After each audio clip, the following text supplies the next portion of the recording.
Can you help me with my derivatives of exponential functions homework? Sure, son. Sounds good.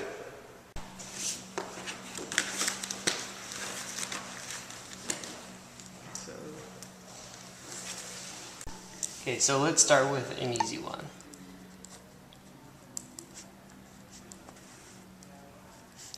So all you need to know for a problem like this, the derivative of e to the x is simply e to the x equal to itself. Wow.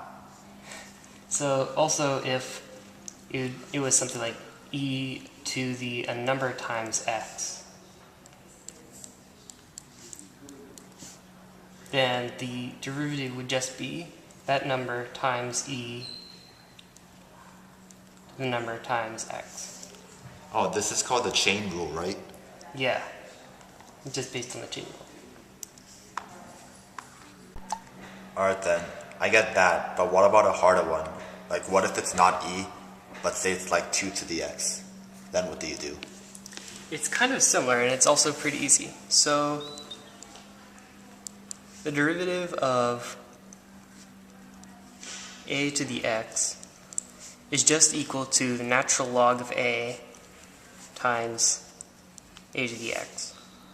And the same rule applies as with any number times x. If it was the derivative of a times the number times x, it would just be natural log of a times a to the x times that number.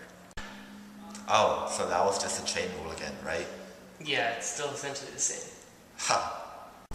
What confused me a lot was logs and natural logs. Can you explain that for me? Okay. Okay, so just like e to the x and a to the x, the derivative of logarithms is also pretty easy.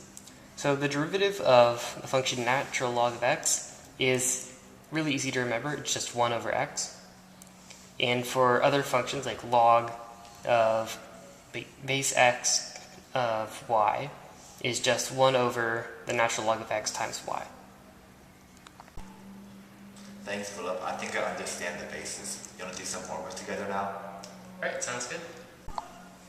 Hey guys, can I come practice too? Rohit, no, go away. What about this one, e to the root x? Okay, to solve this problem, all you need to do is remember the chain rule, which you just reviewed in an earlier video. It's just g prime of x times f prime of g of x. So the way to solve it is e to the x to the 1/2. And from there, assume this is g of x. So g prime of x would be 1 over 2 times the square root of x. So then times f prime of g of x. Well, the derivative of e to the x is just e to the x again. So it'll be times e to the square root of x.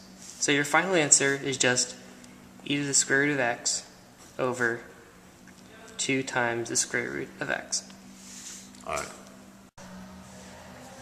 Let me try one now. Then I guess all we have to do is plug it in. So log 4x squared. Alright, 1 over ln to the 4 times x to the squared. And then we use the chain rule to find the derivative of this, x to the squared, which is 2x. So multiply the entire equation by 2x and solve. Is this right? Yeah, that sounds perfect, son.